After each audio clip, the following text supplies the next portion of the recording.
ഓം gum ഗണപതയേ നമഃ. ഓം ശ്രീ സുബ്രഹ്മണ്യായ നമഃ. ഓം ശ്രീ സൂര്യാദി സർവഗ്രഹേഭ്യോ നമഃ. എല്ലാ നല്ലവരായ ശ്രോതാക്കൾക്കും ഈ തത്വമസി ചാനലിലേക്ക് സ്വാഗതം. ഇന്ന് നമുക്ക് ഈ ജൂൺ മാസത്തിൽ കന്നി രാശിക്കാർക്ക് എന്തൊക്കെയാണ് ഗുണദോഷ ഫലങ്ങൾ ലഭിക്കുക എന്ന് നോക്കാം. ഇപ്പോൾ ഉത്രം, മുക്കാലെ, അത്തം, ചിത്തിര പകുതി ഈ 3 നക്ഷത്രങ്ങളാണ് കന്നിക്കൂറിലുള്ളത്. ഇവർക്ക് 14-ാം തീയതി വരെ സൂര്യൻ അത്ര അനുകൂലനല്ലാതെയാണ് സഞ്ചരിക്കുന്നത്. നല്ല ക്ലേശങ്ങൾ തരുന്നതിനൊക്കെ സാധ്യതയുണ്ട്. പൊതുവേ ധനക്ലേശം, അനാവശ്യമായിട്ടുള്ള ചിലവുകൾ വരിക, മനക്ലേശം ഉണ്ടാകുക പൊതുവെ അത്ര നല്ലതല്ല. പ്രത്യേകിച്ച് പിതാവ് സംബന്ധമായിട്ടോ ഒക്കെ ഒരു മനക്ലേശത്തിന് സാധ്യതയുണ്ട്. പിതാവിന് ചില ക്ലേശങ്ങളൊക്കെ വരുന്നതിനും സാധ്യതയുണ്ട്.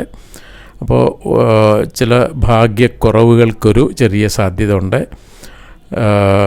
പൊതുവെ അത്ര നല്ലതല്ല. ഇത് 14-ാം തീയതി വരെയേ ഉള്ളൂ.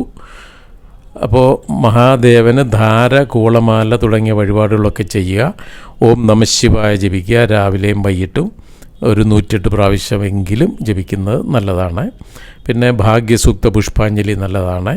ഈ കറുത്തവാവിൻ്റെ തലേ ദിവസം മഹാദേവന് കൂവളമാല ചാർത്തുന്നത് വളരെയേറെ നല്ലതാണ്. മുൻജന്മദോഷങ്ങൾ പോലും കുറഞ്ഞു കിട്ടുന്നതാണ് ഈ ഒരു വഴിപാട്. അപ്പോൾ ഇത് ഈ 14-ാം തീയതി വരെ ഉള്ളൂ. എന്നാൽ 15-ാം തീയതി മുതൽ നേരെ വിപരീതനാകുകയാണ്.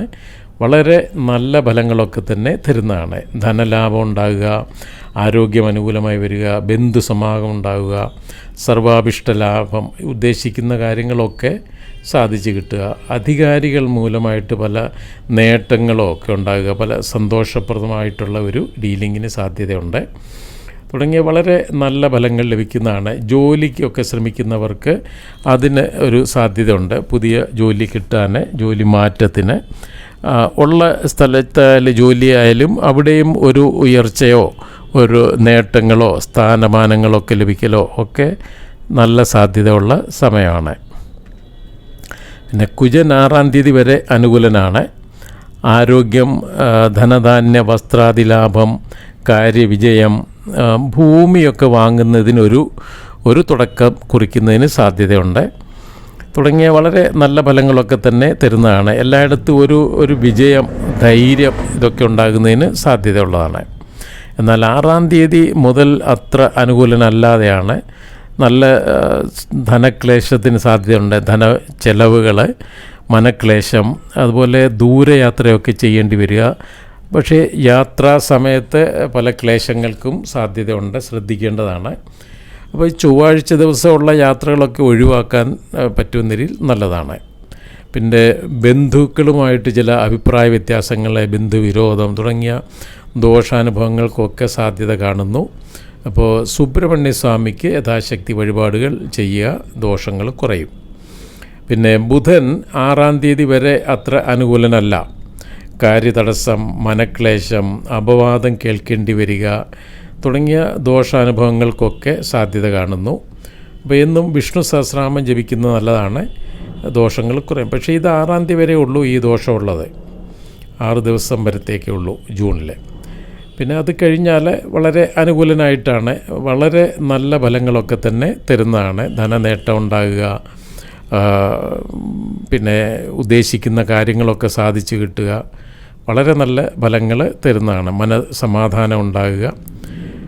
പിന്നെ വ്യാഴം അനുകൂല ഭാവത്തിൽ അല്ല എങ്കിലും വിപരീത വേദം ഭവിക്കുന്നു വ്യാഴത്തിന്. അത് വളരെ അനുകൂലമാണ്. വ്യാഴം ഇപ്പോൾ ഭാഗ്യസ്ഥാനത്ത് നിന്നാൽ എന്ന പോലെ നല്ല ഫലങ്ങളൊക്കെ തന്നെ തരുന്നതാണ്. ധനലാഭം ഉണ്ടാകുക, ഭാഗ്യാനുകൂല്യം ഉണ്ടാകുക, ഗൃഹലാഭം ഉണ്ടാകുന്നതിന് ഒരു സാധ്യതയുണ്ട്. സന്താനങ്ങൾ മൂലമായിട്ടൊക്കെ നല്ല സന്തോഷം ഉണ്ടാകുക, സന്താനപ്രാപ്തി ഉണ്ടാകുക, എല്ലാ വിധത്തിലുമുള്ള സുഖപ്രാപ്തി ലഭിക്കുക, പൊതുവേ ഒരു ഉയർച്ച ഉണ്ടാകുക എല്ലായിടത്തും. സർവാഭിഷ്ടലാഭം, ഉദ്ദേശിക്കുന്ന അല്ലെ ആഗ്രഹിക്കുന്ന കാര്യങ്ങളൊക്കെ സാധിച്ചു കിട്ടുക തുടങ്ങിയ വളരെ നല്ല ഫലങ്ങളൊക്കെ തന്നെ തരുന്നതാണ്. എന്നിരുന്നാലും വിഷ്ണു സഹസ്രനാമം എന്നും ജപിക്കുന്നത് നല്ലതാണ്. കൂടാതെ 10ലാണ് വ്യാഴം നിൽക്കുന്നത്. അപ്പോൾ ആ 10ാം ഭാവത്തിൽ നിന്ന് 2 4 ഒക്കെയുള്ള ദൃഷ്ടി, 6 ദൃഷ്ടിയൊക്കെ വളരെ നല്ലതാണ്. പ്രത്യേകിച്ച് ജോലി സംബന്ധമായിട്ടുള്ള കാര്യത്തിന്, ജോലിക്ക് ഉയർച്ച, ജോലി മാറ്റത്തിന് ആഗ്രഹിക്കുന്നവരുണ്ടെങ്കിൽ ഇതിനൊക്കെ ഒരു സാധ്യതയുള്ള സമയമാണ്. പിന്നെ ശുക്രൻ അനുകൂലനാണ്, ധനനേട്ടം തരും, ദുഃഖങ്ങളൊക്കെ ഒന്ന് കുറയുന്നതിന് സാധ്യതയുണ്ട്, സുഖപ്രാപ്തി തുടങ്ങിയ നല്ല ഫലങ്ങളൊക്കെ തന്നെ തരുന്നതാണ്.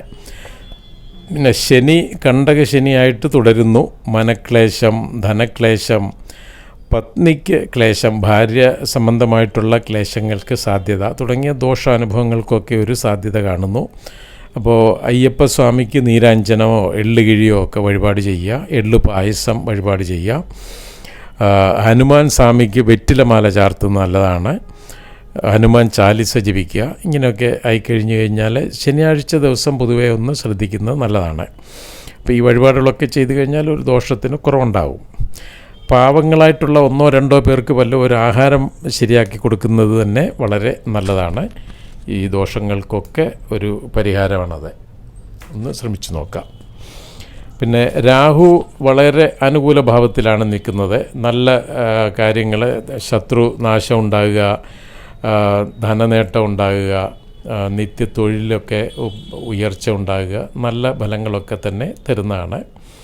പക്ഷേ കേതു അത്ര അനുകൂലനല്ല. അനാവശ്യമായിട്ടുള്ള ചിലവ്, അപ്രതീക്ഷിതമായിട്ടുള്ള ചിലവ്, ഇതിനൊക്കെ ഒരു സാധ്യത കാണുന്നുണ്ട്.